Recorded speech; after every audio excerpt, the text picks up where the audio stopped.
నమస్కారం. Welcome to Suman TV. మనం mutual funds investment చేసేటప్పుడు మిడ్ క్యాప్ ఫండ్లో పెడదామా, స్మాల్ క్యాప్ ఫండ్లో పెడదామా, ఇండెక్స్ ఫండ్లో పెడదామా అని ఆలోచన చేస్తుంటాం.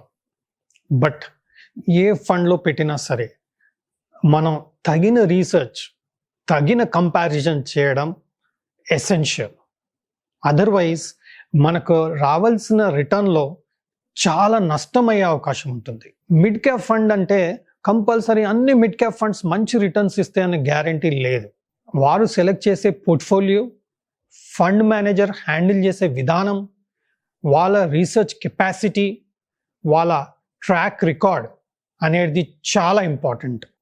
ఒక చిన్న ఉదాహరణకి మిడ్ క్యాప్ ఫండ్లో ఆల్మోస్ట్ అన్ని అసెట్ మేనేజ్మెంట్ కంపెనీస్, అన్ని ఏఎంసీస్ ఉన్నాయి. ప్రతి వారు మిడ్ క్యాప్ ఫండ్ హ్యాండిల్ చేస్తున్నారు. వాళ్ళ దాంట్లో ఒక ఫండ్ ఉండడం జరిగింది. ఉదాహరణకి HDFC mid cap fund, Nippon India mid cap fund, Kotak fund, అలాగే Invesco mid cap fund, DSP mid cap fund. ఈ 5 ఫండ్లు స్టడీ చేయడం జరిగింది.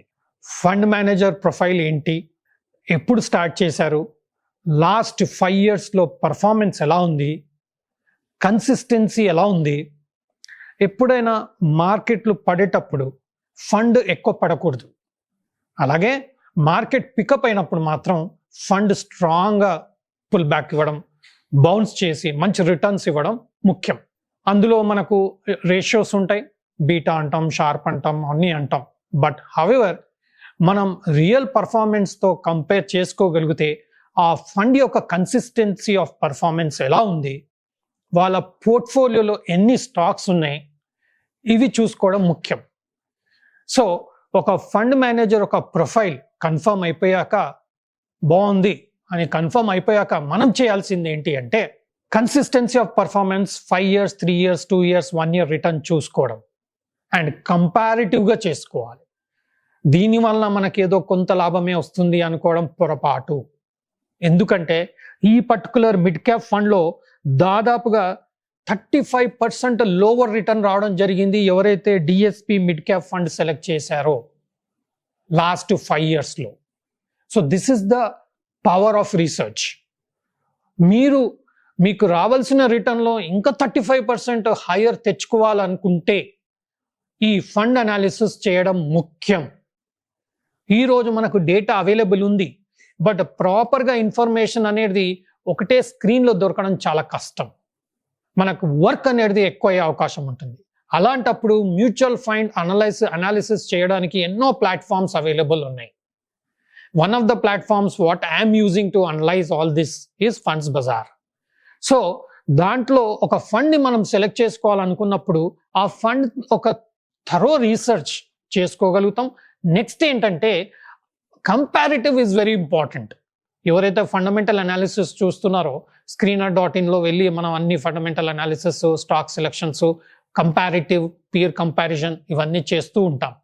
అలాగే ఇందులో కూడా ఆ పీర్ కంపారిజన్ అంటే మిడ్ క్యాప్ ఫండ్స్ ఎవరెవరు ఆఫర్ చేస్తున్నారో వారితో ఈ పర్టికులర్ ఫండ్స్ని మనం కంపేర్ చేసుకోగలిగితే బెస్ట్ పర్ఫార్మింగ్ ఫండ్ ఏది అని మనం సెలెక్ట్ చేసుకోగలుగుతాం.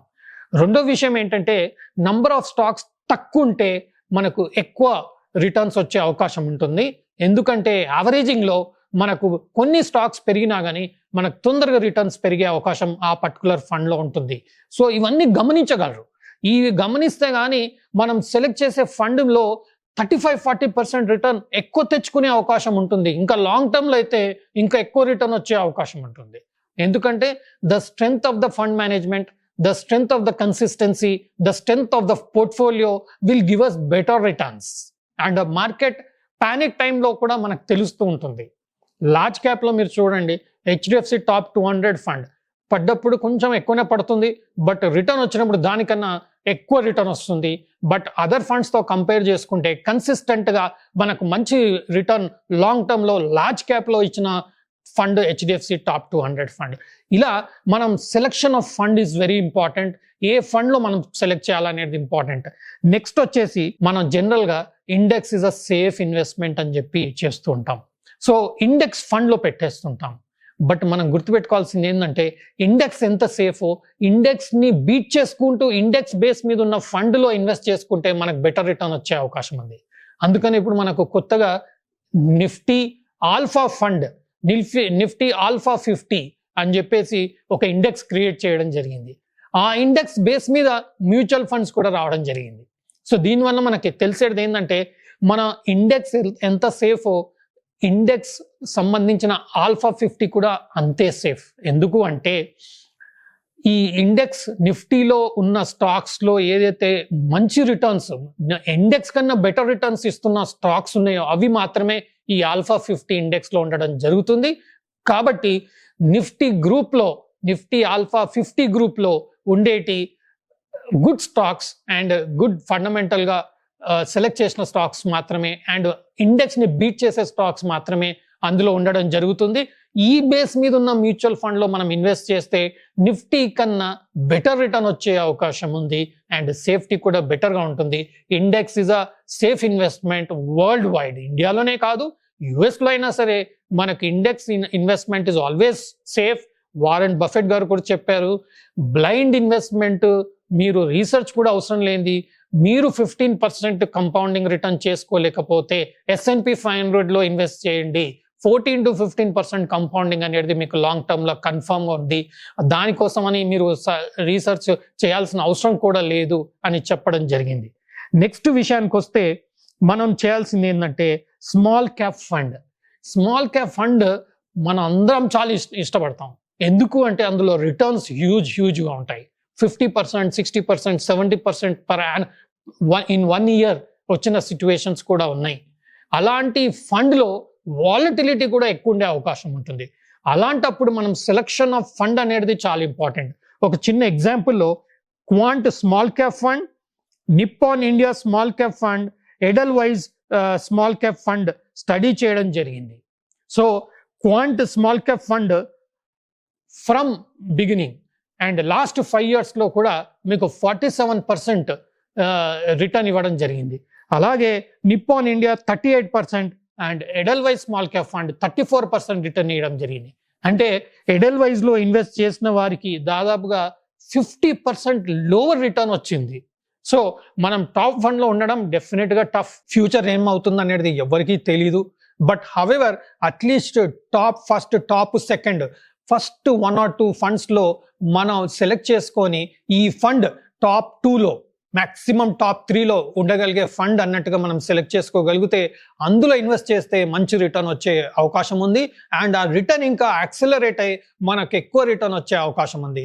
జస్ట్ మనం ఈ ఎడల్వైజ్ స్మాల్ క్యాప్ ఫండ్లో మనం ఇన్వెస్ట్ చేస్తుంటే 50% లోవర్ రిటర్న్ వచ్చేది compared to quant small cap fund and Nippon India small cap fund compare చేస్తే మాత్రం దాదాపుగా 15% తక్కువ రిటర్న్ వచ్చింది ఎవరికైతే ఎడల్వైజ్ స్మాల్ క్యాప్ ఫండ్లో ఇన్వెస్ట్ చేశారో. సో మనం చేయాల్సింది ఫండ్ మేనేజర్ ప్రొఫైల్ ఏంటి, next consistency of performance 5 years, 3 years, 2 years, 1 year since Inception, stability ఎలా ఉంది పర్ఫార్మెన్స్లో. నెక్స్ట్ మన ప్రొఫైల్, మన కన్సాలిడేటెడ్ పోర్ట్ఫోలియో ఎలా ఉంది, ఎంత తక్కువ స్టాక్స్ ఆ పర్టికులర్ పోర్ట్ఫోలియోలు ఉంటే మనకు అంత బెస్ట్. ఇంకోటి చర్నింగ్ తక్కువ ఉండాలి. ఎవ్రీ మంత్ అనలైజ్ చేసి చెప్తూ ఉంటారు పోర్ట్ఫోలియోలో చేంజెస్ వచ్చాయని చెప్పి. నంబర్ ఆఫ్ స్టాక్స్ చర్నింగ్ తక్కువ ఉండాలి, లేదంటే మనకు క్యాపిటల్ గెయిన్ ట్యాక్సెస్ అవన్నీ మన ప్రాఫిట్స్ని తినేయడం జరుగుతుంది. సో మనం ఒకసారి SIP చేసినా లంసమ్ చేసినా ఆ పర్టికులర్ ఫండ్లో ఇన్వెస్ట్ చేసే ముందు మనం కంపారిటివ్ చేసుకుంటూ బెటర్ పర్ఫార్మింగ్ ఏంటి, బెటర్ స్ట్రెంగ్త్ ఉన్న మ్యూచువల్ ఫండ్ ఏంటి, ఏ పర్టికులర్ AMCలో ఉన్న ఫండ్ను ఇన్వెస్ట్ చేయాలి అని ప్లాన్ చేసుకోగలిగితే మనకు 35 to 50% హైయర్ రిటర్న్ వచ్చే అవకాశం మాత్రం డెఫినెట్గా ఉంటుంది. సో బ్లైండ్గా ఇన్వెస్ట్ చేయొద్దు. డిస్ట్రిబ్యూటర్ ఇలా చెప్పాడు, కంపెనీ ఇలా చెప్పాడు, ఈ మీటింగ్లో ఇలా అన్నాడు కాదు.